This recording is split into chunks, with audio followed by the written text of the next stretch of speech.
Ladies and gentlemen, Geri Petito. I'm not an addict, I'm just an ass. And in time, this too shall pass. I'm not an addict, I'm just an ass. Geri Petito taught the class. I'm not an addict, I'm just an ass. Loves the answer, the greener grass. I'm not an addict, I'm just an ass. One day at a time, free at last. When you don't know just what to do. Just what to do, just what to do. If what you're feeling is really true. It's really true, is it really true? Just keep your ideas safe and sound. Safe and sound, safe and sound. That's exactly how change is found. Change is found, change is found. I'm not an addict, I'm just an ass. And in time, this too shall pass. I'm not an addict, I'm just an ass. Geri Petito taught the class. I'm not an addict, I'm just an ass. Loves the answer, the greener grass. I'm not an addict, I'm just an ass. One day at a time, free at last. Hello, everyone, and welcome to the Geri Petito Show on Hamilton Radio. Guys, everyone and anyone who knows me knows I am the author of I'm Not an Addict, I'm Just an Ass. I'd rather be a smartass than a dumbass, guys. Because 32 years ago, I was a dumbass. But today, 32 years later, through the grace of God, I can honestly say now I'm a smartass. Yes, the word ass is in the Bible at least 40 times, and it means donkey, and that's what I was. I'm saying all that to say this. You know, we've had probably the roughest few years of our lives all over the world, not just here. And everyone out there needs to know someone is listening. I'm a nutritional health coach. I'm a recovery coach. All my services to you are free. Please, please reach out. Guys, if you think my book can help someone, which I sure do, you can go right to Simon & Schuster's bookstore, Archway Publishing. You can go to Barnes & Noble. It's on Amazon. It's on BAM. It's everywhere. Okay? Go to my website, www.geripetito.com. You could order it from there. And check out all the shows and everything. My website's really cool. And please subscribe to the Geri Petito Show YouTube channel. A lot of cool stuff is going on. I also want to thank my sponsors, okay? My first sponsor, Brian Buckenfuso. We know him as Bucky here in Mercer County, New Jersey. He's a Robbinsville retired police officer, and he's running for Mercer County Sheriff. Guys, vote for Bucky. My second sponsor, who happens to be my guest here tonight, okay? Before I tell you who he is, this guy right here, he's my co-host tonight, right? We're doing this show together. Yes, we are. Okay? Doc G, tell everyone who you are. Me? Okay. I'm the owner of Hamilton Radio with Ruben, and we decided to do this, started at 1997 when we started the station, and it's grown to, you know, a lot of proportions, and everybody, we met a lot of people, and, you know, including presidential candidate for 2024. I mean, isn't that amazing? It's amazing. You started in your basement. Started in my basement, yes. So, guys, without further ado, we saved the best for last tonight. So we would like to introduce, go ahead, Anthony Hudson. Anthony Hudson, a presidential candidate, 2024, People Before Politics. There we go, People Before Politics. Guys, check out this incredible banner. Ant, it's so nice to have you back with us. Welcome, man. Thank you, guys. It's a pleasure to be back. We always have such a good time when the three of us get together to talk. So, sure do. You know, he was here, live in our studio. Right. Yep. The future president of the United States, man. And, you know, he liked my big mic, but you know what I told him? I said, when you become our president, you're back here and you get the big mic. Right? Yeah, absolutely. But We'll probably be a bigger mic. mic. Okay. I'm going to hold you to that, Oh, Jerry. honey, I will. Yes, hold me to it. So, Aunt, how you doing? I'm doing good. We just got back from a trip to Eagle Pass, Texas for Title 42. As we all know, it expired last Thursday at midnight Eastern time. And there was no place I'd rather be than on the border to see the expected chaos of the flooding of the immigrants that were supposed to be coming into our country the moment that Title 42 expired. And if I wasn't 3 feet from the riverbank, then I don't know where I was, because I was literally standing right there with armed personnel. I was surrounded by our military. I was surrounded by Border Patrol. We had a couple ICE agents around us, and we were prepared for the unknown. And I tell you, I'm very impressed with how the United States is handling this, or how the state of Texas is handling the southern border. Because when Title 42 expired, I stood there for about 2.5 hours, and only 11 people were able to come across the river. 11. Wait, Aunt, I'm And going to that was interrupt amazing. you for 1 second because tell people what the title meant. Tell people out there who are Well- listening that may not know. That's true. Well, Title 42 was set up to keep people in Mexico who were trying to seek asylum in this country during COVID-19. It was to prevent the spread of the disease and things that the people south of our border had. They didn't want to, bring that into our country. So it was a protection method for the United States. And ever since Joe Biden got into office, he has not cared what comes across our border, whether it's disease, it's smuggling, it's terrorist, it's child sex trafficking. He just doesn't care what is coming into our country. And Title 42 was kind of a protection from those things. And once it expired, it literally became a free-for-all. Anyone and everyone was coming into our country and other locations. And, we sit back and we think about those who are seeking asylum. Jerry, you were with me in Yuma, That's right. Arizona, and we saw some heartbreaking stories of people running from someone to seek asylum in this country. Well, now that Title 42 has expired, the people they were running from are now coming into our country. Yes. They're following them here. So it's a very dangerous situation. I think it's very dangerous for our national security, for the American population. There are some cities like El Paso and Brownsville, Texas, that were just absolutely flooded by hundreds of thousands of immigrants that came into this country illegally. And it's sad to see.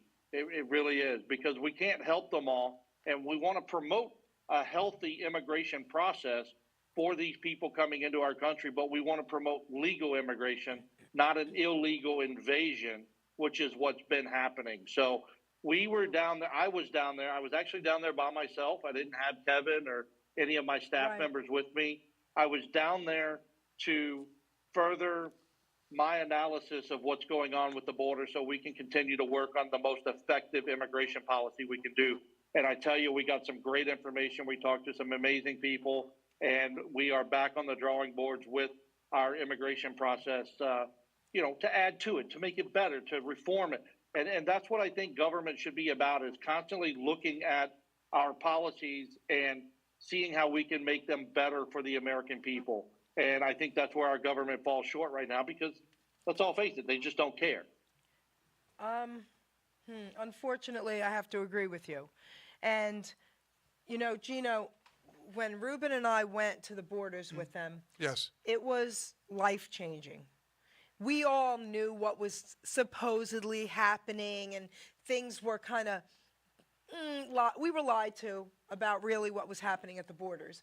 And then we were so honored that we were invited by Anthony and Kevin, and we got to spend time with the Border Patrol with them and the Sheriff Department and Right. the mayor. I mean, we learned a lot.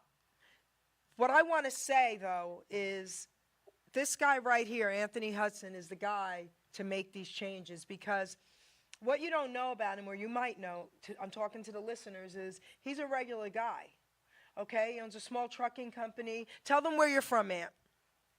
I'm from Texas originally, but I currently reside in Michigan. I moved here back in 2011 when I got divorced. My ex-wife was from here, brought my children up here. So the natural thing to do, because I love my children, were to follow them to Michigan to be a father. And one thing led to another, and 12 years later, here I am running for president of our great nation, because I'm tired of hearing people constantly complain about the direction our country is going. So if you want to see change, if you want to see a new pathway for government in this country, you have to be able and willing to stand up and face the corruption, face the tyranny, and literally just put your boxing gloves on and fight the government to be the change.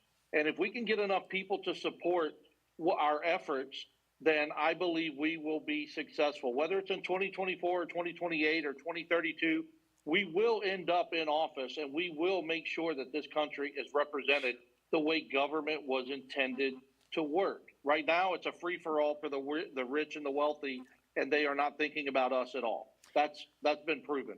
I need to say something about that. So, I hear a lot because of the media, when people talk about who they've voted for or what's going on. I now can say, you don't even know these people you're voting for. We know this man personally. And if anyone out there trusts me, trust what I'm saying about Anthony Hudson. Okay, he's done more. He's gone more places and done more than the President of the United States has. Tell them about everything else. Even before we met you, you were in Texas. Well, I'll list off of the places that we've gone just Yes. this year alone. Well, it started in August of last year. We went down to Kentucky, and they had been flooded. As everyone knows, they had some torrential rains. There's some conspiracies that the government assisted by flooding out that area by breaking the dam because they found lithium in the mines down there. Whether that's true or not, I've yet to see the proof of that, but that's what some of the locals were saying. The mines have been shut down. The people lost everything, and we went down for 4 days, and we spent about $1,000, and we helped 1,500 families. That's right. At least 1,500 families.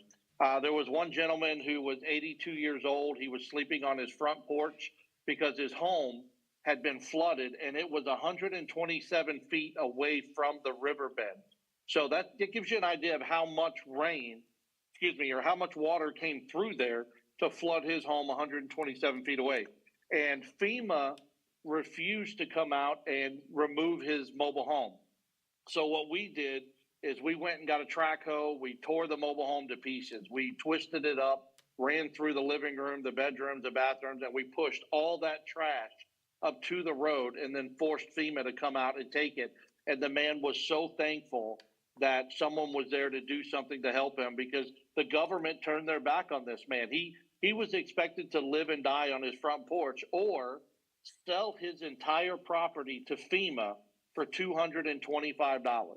And his family was buried in a family cemetery back up on the hill, and there's no way he was going to sell his property for $225. It was a slap in the face, and it's our government's way of saying we want you out, so we'll give you this little bit of money to take your property. And why does the government want that property? That's the question we should be asking. So Joe Biden came down there. He spent about 45 minutes and about $35 million of taxpayer money to do a photo op and to meet a couple of people. And we were there for almost an entire week for less than $1,000. And we actually helped a majority of the people up on the mountain that had lost everything that they owned. So that was our first trip. In January, we went to Eagle Pass, Texas, where we started our immigration policy, where we started to educate ourselves on the southern border in Texas. In February, we attended a congressional hearing with Jim Jordan, Matt Gaetz, Mr. Fry, and about 10 other Republican congressmen. And then that's when you guys came out to see us so we could analyze a different part of the border. You know, it was very remote. It was desert. It was mountainous. It was completely different than Eagle Pass. And we saw a couple thousand people cross the border while we were there in just a couple of nights. And from Yuma, we went to Washington, D.C. We went to New York. We came to your studio in New Jersey. Yep. We came back from that, and then there were tornadoes that hit Rolling Fork, Mississippi. So my fiance and I and some of the guys on my staff, we immediately drove down to Rolling Fork, Rolling Stones, as Joe Biden called it, and started helping those people who lost everything from the tornadoes. And that town was maybe 25, 30 streets. It was a very small town, but the destruction was 100%. We're talking everything was gone. And while Joe Biden was giving a speech to the people, I was sitting there introducing myself to his wife, Jill Biden, and I told her that I was coming for her husband's job, and she said they're very aware of who I am. So it Great. was an honor. It was an honor that the First Lady and the press secretary know who I am. Yes. I love it. from there, that night, actually, that was a Friday afternoon. That night, Little Rock, Arkansas got hit with an F3 tornado. And we left Saturday morning and hightailed it over to Little Rock. And I have pictures up on our websites and on Facebook, Instagram, YouTube, where I am literally on people's roofs with a chainsaw cutting down busted trees and repairing garage doors, cleaning up driveways, just doing the work because America is desperately crying for a leader that will lead by example, not by luxury.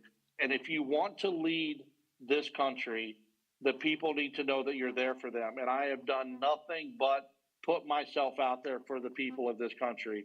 And we spent 3 days in Little Rock. We came home. We made stops in Tennessee, Indiana, Kentucky, Ohio. And then just recently, last week, I left for Eagle Pass, Texas again. And just to give you some facts here, I have been from California to New York and back to Michigan, down to the South, and back up here, altogether 19 states, 15,000 nautical miles, and I've done it for less than $7,000. That's what I want people to understand. When we say that we are a tight-knit group, the blue collar, the grassroots of this country, we know how to set a budget and live by that budget because we have to. That's the kind of leadership that I prove to this country is that we can take $7,000 and pass through 19 states and help more than 10,000 people that have had their entire lives lost because of natural disaster. So with that said, I don't have Donald Trump's money. I don't have Joe Biden's supporters. I don't have the lobbyists that are constantly raising money for us. So we would like to ask the audience to support our efforts. You know, we're not asking for $1,000 here. We're asking $10, $25, $50, if you can, to support and help us get across the country because there's millions of other people that need our assistance. There are hundreds of millions of people in this country that need to hear this story, that need to hear this message. So we have a website, AnthonyHudson2K24.com. And if you can donate $10, $20, we would be so appreciative of that because that just keeps us going.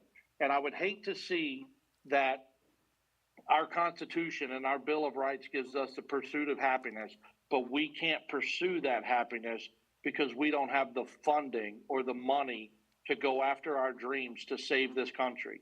So I want to challenge people to look at their finances and see if they can give up that one Starbucks coffee for a day or a pack of cigarettes or candy and a pop at the gas station and donate $10 to our campaign to allow us to get moving. Our next objective is the GOP state committee convention in Virginia coming up in 2 weeks. We are going to go and attend that and make our presence known. I think it was 2 weeks ago we were in Oklahoma at their GOP convention. So it really means a lot to get in front of these state delegates, you know, the ones that represent their districts within their state, and let them know who we are and what we plan to do with this country. And we gained a lot of support in Oklahoma, and we're looking to do it again in Virginia at the end of the month. So please donate to our cause and help us out because I am one of you. I live, I work, I struggle. I deal with the same problems that our government gives to me. Yeah. And I'll say it again, the same problems that our government gives to us. Yep. I live with those just like you do. And those are things that we want to change. I had a question I wanted to ask you. Okay. This is, of course, I just asked Jerry. But when you look at the debt that this government is in the United States itself, and you just said a great thing. You flew everywhere for $7,000. So you strike me as a person that is aware of debt. How would you deal with the debt situation, raising the debt ceiling or going to default? But remember, the default is going to cause a lot of problems because people aren't going to get paid. They're saying Social Security is not going to get paid, Medicare is not going to get paid, and it's just going to skyrocket and make it worse. What would you do in a situation like that? You know, what I'm going to tell you is going to be very, very, very hard for you to hear and understand because we think that Social Security, Medicaid, Medicare, unemployment, food stamps, we all think that that's the norm in this life because it's been instilled in our head since birth, right? Our entire lives, Right. we've known these to be government programs. But the fact is, the truth of the matter is that the Constitution of the United States of America deems that these are illegal programs. These are socialist programs that were created way back in the day. And 2/3 of our annual budget is set aside to fund those socialist programs. If we want to absolutely protect the Constitution of the United States and we want to live by the constitutional republic that we are, then you have to do away with those programs. And if you did away with those programs, our taxes would take care of themselves because the money that we set aside for those programs are, let's put it this way, the money that we're sending overseas is minuscule to the amount of money that we set aside for those socialist programs in this country. Now, I don't want you to assume or jump on the wagon saying that I'm going to dissolve those programs. I never said that. I'm letting you know that those programs are unconstitutional by the Constitution of the United States of America. So people are always screaming, we need to protect the Constitution. We need to protect. Well, what part of the Constitution do you want to protect? Because most of them say they want to protect the freedom of speech, the Second Amendment, the freedom of religion. But what about the 16th Amendment talking about federal income taxes? I think we should do away with that. I think we should do away with the nonsense amendments that are written to protect government. We need to live by the Constitution that was written to protect the American people. And with that comes freedom. And if you start taking money away from our paychecks and putting it towards socialist agendas, you know, you are not a free citizen in a free nation. Right. And that's just food for thought. You know, right. I'm not sitting here saying we're going to take away all these things and we're going to tell people that are on Social Security that you're no longer going to get a check. Instead, to combat that, I would like to make Social Security checks tax exempt, and I'd like to see them paid out weekly instead of monthly. Yep. Because it's so hard for people to budget for once a month. Even if we disperse those checks bi-weekly, that would go a long way, constantly keep money coming into their account so that they can afford their way of life. I am here to protect the American people. That's why the slogan at the bottom of my flag says people before politics. Whatever we can do to give the American people a better quality of life in this country, we will do. And that starts with representation and education. We have to educate people as to what we should be doing, because what we are doing is constitutionally illegal on so many levels, but people don't want to understand that because it sounds weird to them in their head. It sounds like fictitious information, false information, when in reality, it's not. Your driver's license is a form of you asking permission to drive. You have to take a class to drive your vehicle, and it's got your picture, it's got your date of birth, it's got your address, it's got ways for the government to track and monitor where you're at. That is not absolute freedom. A free man or woman does not have to ask permission to do anything in life. You live your life according to our laws, our constitutional laws, and you'll be fine.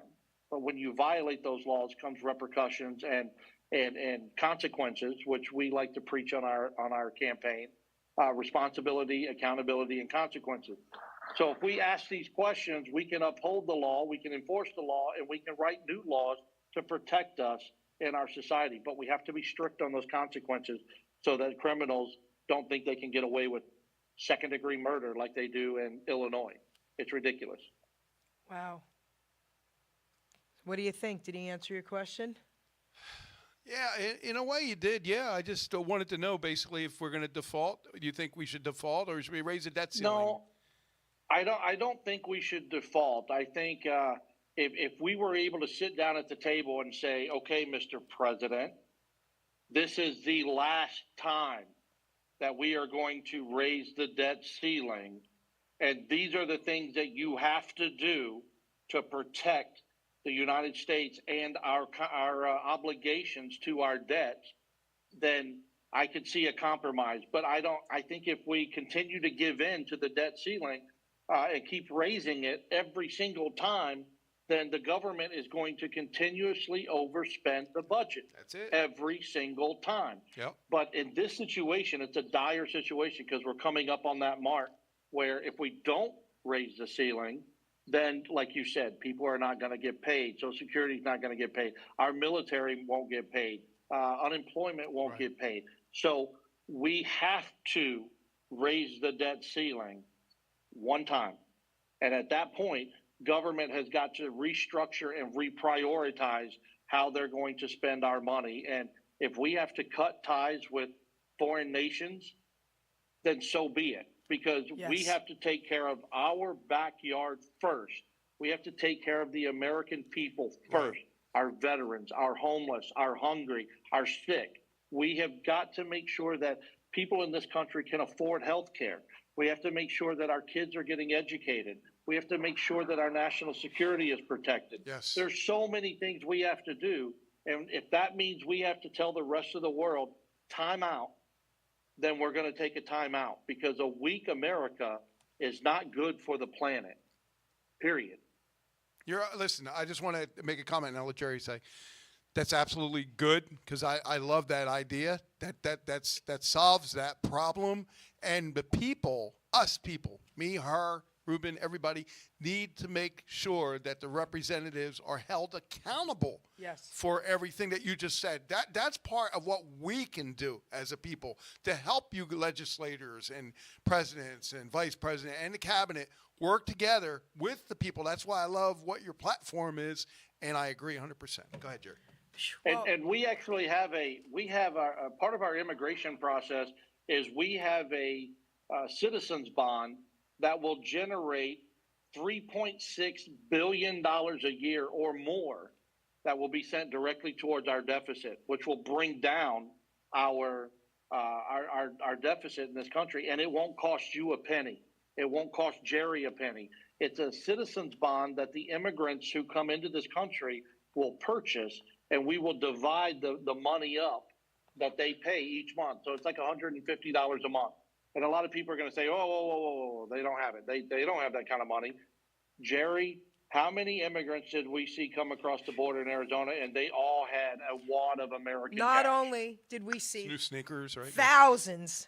We were there sometimes 6 in the morning, sometimes till 3 in the morning.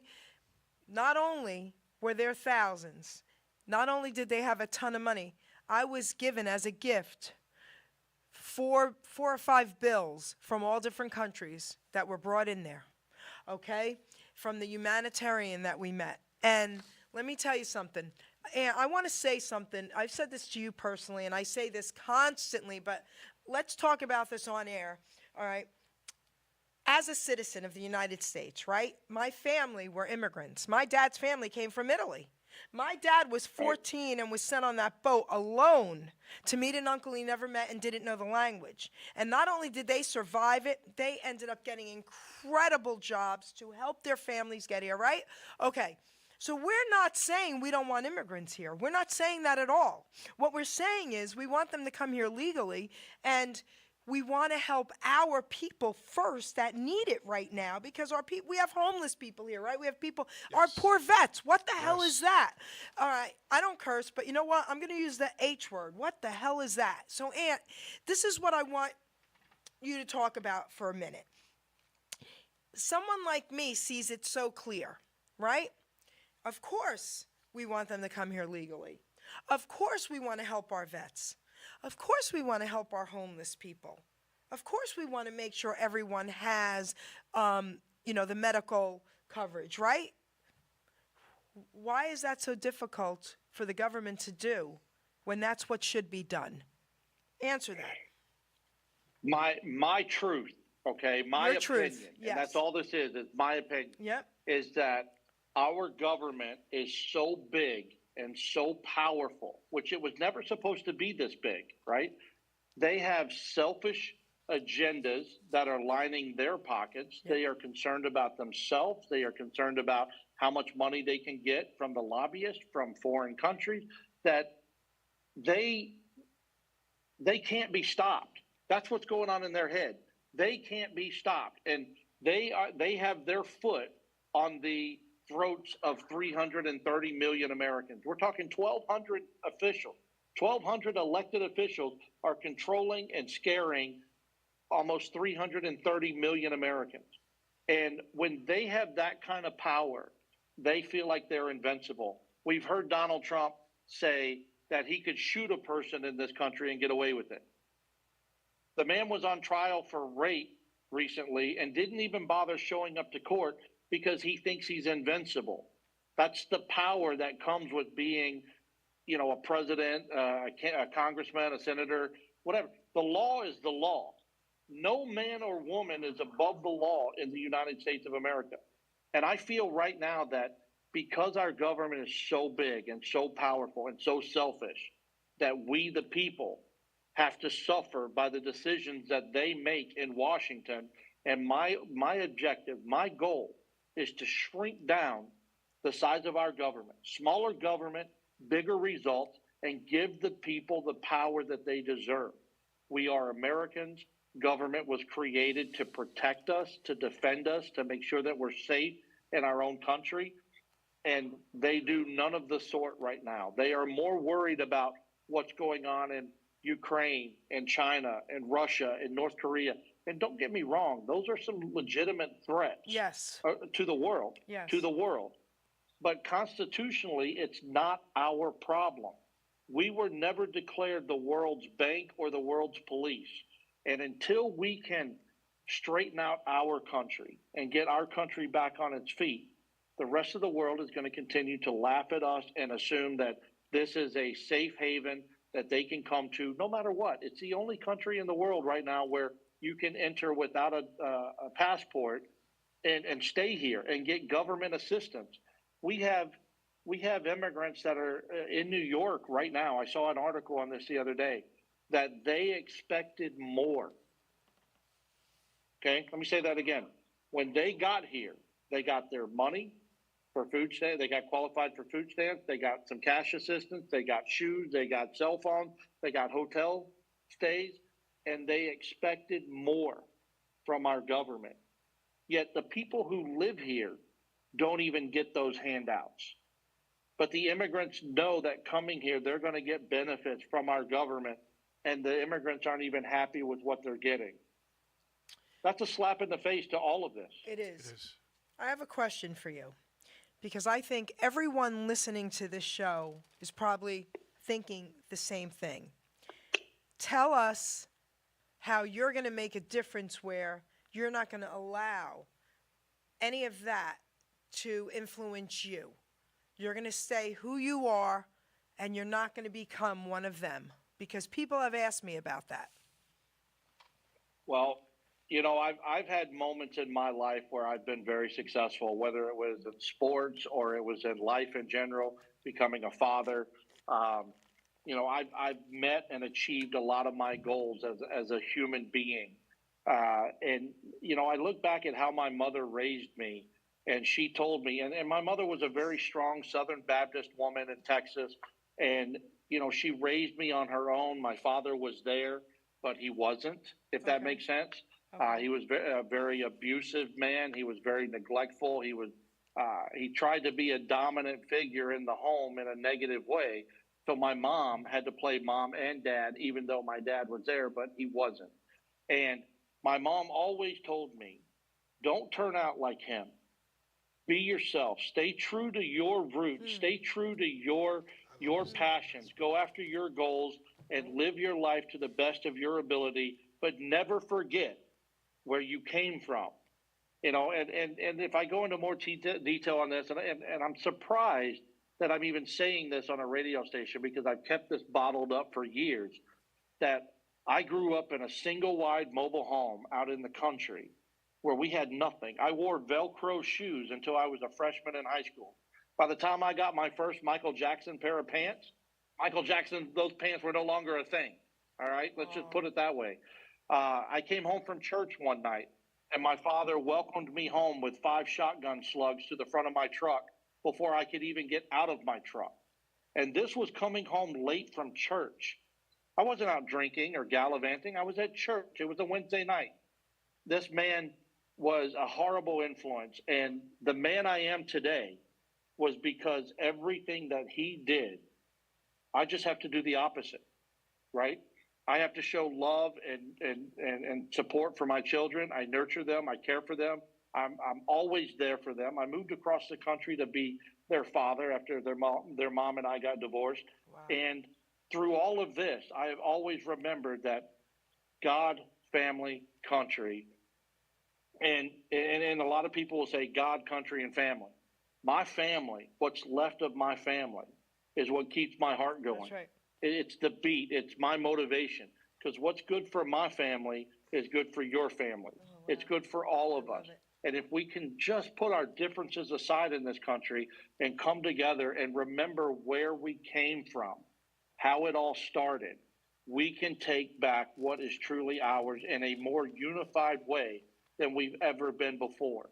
So to answer your question, what keeps me humble, what keeps me true to myself is remembering my late mother and how she raised me and what she put in my head as a young man and the responsibilities that I have to endure as a young man, as a young father, as an adult, as a business owner. And, you know, when times get tough and I feel like I can't get up in the morning or I'm stressed out or the weight of the country I feel like is on my shoulders since I'm taking on this role, I find a place in my heart where my mom is there and I just smile and I get up and I get to work. That's where it comes from.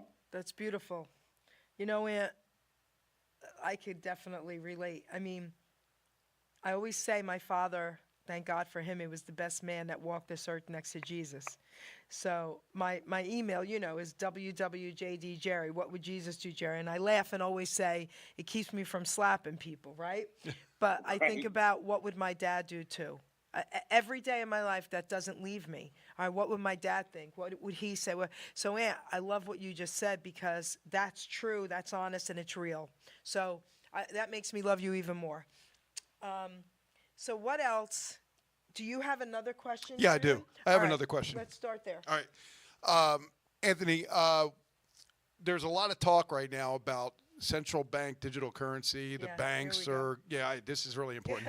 The banks are really not understanding why people are getting upset, taking their money out of the bank, and why people are, almost like bank runs type of thing.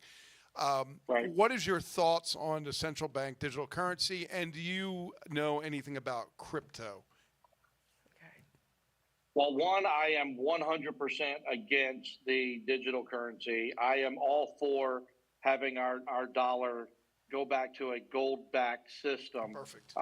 Yep. Which is where our money came from in the first place when it actually meant something. Our dollar was very, very strong when we were a gold-backed system. I don't like the idea of the digital currency because from what I've read, certain things can happen. Let's say you owe the IRS money. They can hit a button and bankrupt you in a heartbeat. If you are on some kind of probation or in trouble with the law and you can't, they want to keep you confined to one area, they can set up a perimeter of like 250 miles. And if you go outside of that perimeter, you won't be able to use your digital money card to purchase anything. That is a dictatorship. Absolutely. It is being controlled with your money, with where you can go, what you can do. They're gonna monitor what you buy, how how long you research things, where you go on the internet. And I think that is a total invasion of our God-given rights to privacy as human beings in the United States of America. And for them to track us and control us and determine, how, where, and when we spend our money is an invasion of our privacy. Cryptocurrency, I dabbled in it a little bit on my own a couple of years ago, and I made a few bucks on it, nothing major. I didn't trust it at the time, and I don't think I trust it now because, again, it's invisible money that's just floating around up here in the sky. Right. And how are they going to determine what our credit value is based on digital money? How are they going to determine our credit worthiness at the banks if it's all like an illusion? There's nothing on paper anywhere, where right now you have a physical dollar that's on paper. You can hand it to someone and get something back for that if it was 50 cents or whatever. How does this work when everything is like, how do you monitor? How do you control? How do you regulate? How do you give protection to the people so that the government can't take all your money? These are things I have questions about, and as long as those questions are unanswered, I'm a very big skeptic of digital money or cryptocurrency. And I know a lot of people are trying to push the crypto, but personally, I'm against it. I'd rather stay with the American dollar. I would like to combat the BRICS movement that's happening right now, where they're trying to demonetize the American dollar for the world as the world's monetary system, and they're trying to use their own money that they've created. And I think it's literally, if you look at it, it's like NATO 2.0. You've got all these countries, these third world countries coming together, creating their own monetary system, and they want to stop using the American dollar, which hurts our dollar. So we need to find a way to stop what's happening with BRICS and keep our dollar circulating, but our dollar won't be worth anything if we don't start backing it with gold like we did in the beginning. And, as time progresses, as we move forward in the days of technology, it's so frustrating for me because there's so many unknowns. The way things were set up back in the day, they worked. They worked beautifully. Right. Why are we changing it? If it's not broke, don't fix it. That's something my mom always told me. What was broken about a gold-backed system with our monetary money? I don't see where it was broken. And ever since they've changed it, I've seen our dollar decline more and more and more every single year. Well, I have a quick comment, and then I'll let Jerry say something. There is a website. I don't know if you know about it, but I'm going to explain it to you this way. It's a friend of mine website. He told me to check it out. It's called Wise, WISE.com. Now, I don't usually promote anybody, but this will take your currency to any currency exchange. So you can have ruples, you can have dong, you can have African dinar, whatever you want. You can exchange that currency, whatever we have, a U.S. dollar, for that currency. So it means that whatever's on that card, you can exchange and put it on. So you always have, even if the banks close up tomorrow, the money will always be on that card. That's why I'm saying it's an emergency situation right now. If we go central bank digital currency and we can't control it because you're not in office, what do? Wise.com. That's an option. That's all I'm saying. Okay. I'll take a look at it. I'm always check it out. Educating myself and taking a look at things that, I know that, when I've traveled abroad, some of the first businesses I've seen when I've landed in Aruba or the Dominican Republic or Puerto Rico or Mexico is a currency exchange business or an ATM or a teller that you can go up to, put your money in, and it'll give you the pesos or whatever the current currency, whatever the local currency is. We've always had that, but if it's digitalized, I could see that there would be a convenience for that, but I want to know more about it before I get on board with it. No, and I understand that, but I did join just as a precaution. So if anybody's interested, just check it out and cool. do your diligence. Go ahead, Jerry. Cool. Let me see. It's right here. Okay. So, Aunt, we have a few more minutes left. The mic is yours. I don't have any more questions for you, but is there anything you want to share? I don't want you to get off thinking, I forgot to say this or I really should have said this, but we're going to do this again probably next week. We're going to get another date together and we're going to do this again with you. And we're going to have hopefully Kevin with us as well and anyone else you want. But for right now, is there anything else that you didn't say that you might want to say? Yeah, I want to just go back to our website, Anthony Hudson, 2K24.com. We have a bio there. We have a few policies that are up, and I'm not going to say that they're set in stone because we're always modifying. We're always advancing the policies to make it the best version it can be. But I would like people to go to the website and take a look and educate yourself about who I am, where I come from, what I stand for, some of the policies that we put together. I know we didn't talk about it on this show, but we talked about it on the next show. But we have a very aggressive policy that will stop the school shootings in this country. Okay. Let's stop asking the wrong questions about gun control and start asking the right questions on how to secure the school, how to protect our children. It infuriates me when the public goes on and on and on about gun control, we need more gun laws. No, we don't. We don't. The Supreme Court has made it very clear that they are going to protect the Second Amendment. We have states that are making their own individual gun laws, and lawsuits are going to pop up out of nowhere protecting our right to purchase firearms in this country. I too will support the Second Amendment 100%.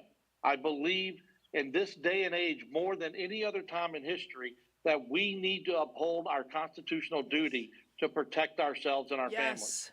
And I want people to go to our website at Anthony Hudson 2K24. I want to ask that you make a small donation to our campaign. We want to get this message out across the country. We want to get our national tour on the road, but we cannot do it without funding. And unlike the Donald Trumps and the other big name candidates out there who have millions or billions of dollars to campaign on, we don't have that. But we also don't need that much money to prove that we can get across the country. We are prepared to take my truck, 3 campaign members, our tents, our sleeping bags, our coolers, and sleep in roadside parks or campgrounds and camp out as we do this to save on hotel costs. We are willing to do whatever we have to do to get this message across to people in the most budgeted way possible. So please, I'm asking if you can make a small donation. $10 to me is worth just as much as $100, if not more, because I know a $10 donation comes from the most pure place in your heart to support an idea, a candidate that has an uphill battle. David versus Goliath in the Bible. We all know the story. Nobody thought David could take down Goliath. And with one throw of one rock, one stone, he defeated Goliath. Well, we have one chance, one election, and one vote to take down the Goliath government.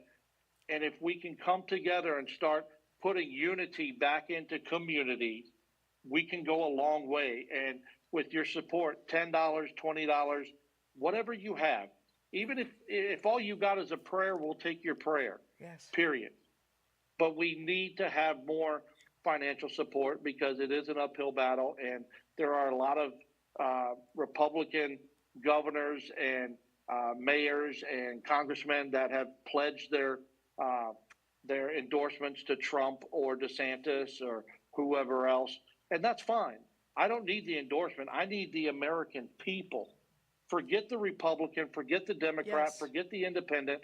Look at the people of this country as Americans, and let's make this campaign your campaign and help us out. If you want to join our campaign staff on our website, AnthonyHudson2K24.com, we have a spot for you to join where you can sign up and work with us to achieve our goals. This is not my goal.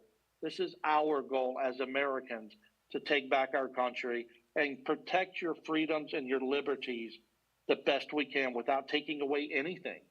And there's a lot that goes into this. And I know we'll touch more on it on our next show, Jerry, but I just really want to ask people to think about it.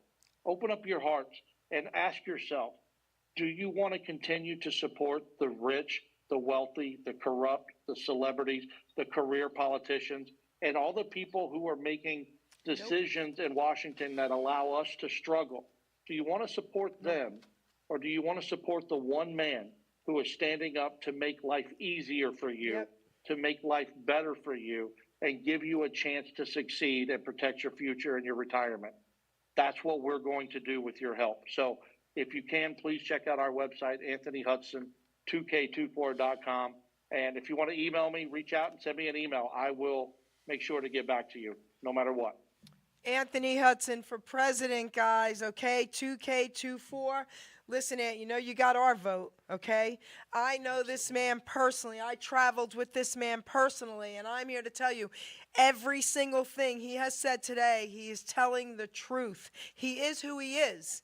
There's nothing phony about this guy. Trust me. I spent 3 days with him, How okay? do you not like him? I mean, Okay? There's nothing phony he's about this amazing guy.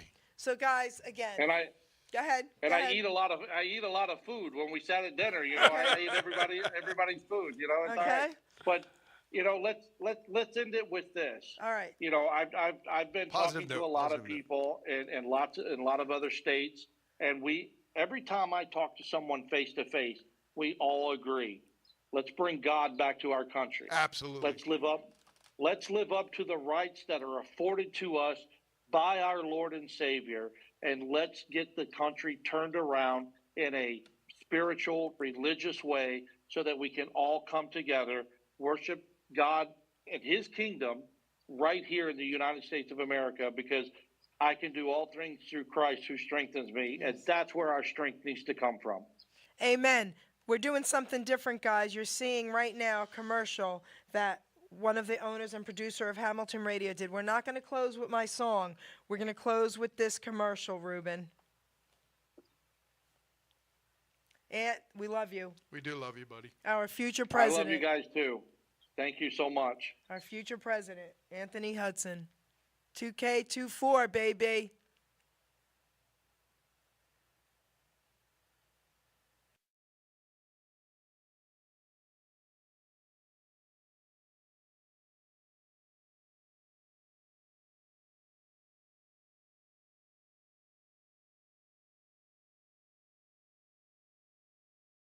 Do you want a president that is competent enough to come down to our southern borders to assess? Do you want a president that is competent enough to come down to our southern borders to assess and analyze the current situation? Do you want a president that is willing to represent you 24 hours a day? Do you want a president that is willing to put his life on the line for your national security? American, are you tired of struggling? Are you tired of seeing your hard-earned tax-paying dollars shipped overseas to help other nations and other societies? Are you tired of seeing your own government not represent you or stand up for what's in your best interest? If you answered yes, then I'd like to introduce myself to you. My name is Anthony Hudson, and I am running for president in 2024. I believe that our government should be working for the people for a change. This commercial was paid for by the Anthony Hudson campaign.